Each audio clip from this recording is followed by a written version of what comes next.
मोठी बातमी सध्या समोर येते। वाल्मिक कराडच्या वकिलांनी अर्ज मागे केलाय। त्यामुळे वाल्मिक कराडच्या सुनावणी आधीच वाल्मिक कराडनं आपला अर्ज मागे घेतलाय।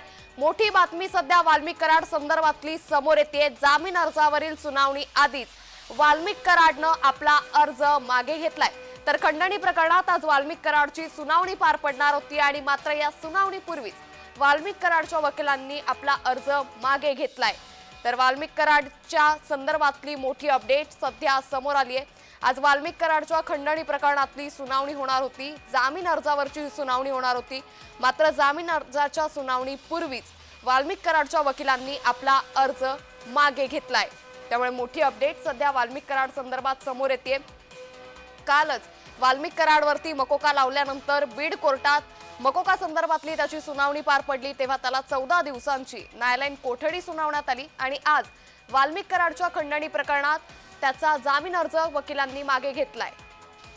या संदर्भात अधिक माहिती देत आमचे प्रतिनिधी उद्धव मोरे। उद्धव, सुनावणीपूर्वीच वाल्मिक कराडनं आपला जामीन अर्ज मागे घेतलाय, काय अधिक माहिती? अंकिता, नक्कीच तेच कोर्टामध्ये आज खंडणी प्रकरणामध्ये जामिनावर सुनावणी होणार होती। वाल्मिक कराड यांचे वकील अशोक कवडे यांच्याकडून जे आहे ती जामीन अर्ज दाखल करण्यात आला होता आणि त्याची सुनावणी आज ठेवण्यात आली होती।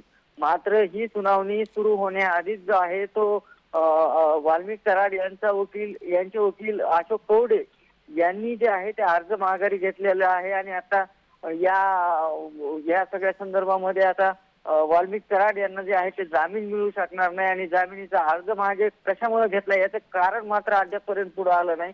वकील जेव्हा कोर्टाच्या बाहेर येते त्यानंतर आपल्याला त्यांच्याकडून कळेल की तुमचा जामिनीचा अर्ज का मागे घेतला, कशा पद्धतीचं काय कारण होतं, तुमची भूमिका काय, या सगळ्या प्रश्नांची उत्तरं जे आहेत ते आपल्याला आता वकील थोड्या वेळात देतील अशी अपेक्षा धरूया। मात्र वाल्मिक कराड यांचा मुक्काम जेलमध्येच यापुढे राहणार असल्याचं या अर्ज मागे घेतल्यानंतर आपल्याला लक्षात येते। अंकिता, नक्कीच उद्धव, त्यामुळे आता एकंदरीतच वाल्मिक कराड जेलमधून बाहेर येण्याची जी काही अपेक्षा उरलेली होती ती आता संपल्याचं पाहायला मिळतंय। धन्यवाद उद्धव, आपण दिलेल्या सविस्तर माहितीसाठी। त्यामुळे वाल्मिक कराड यांना आपला जामीन अर्ज मागे घेतलाय।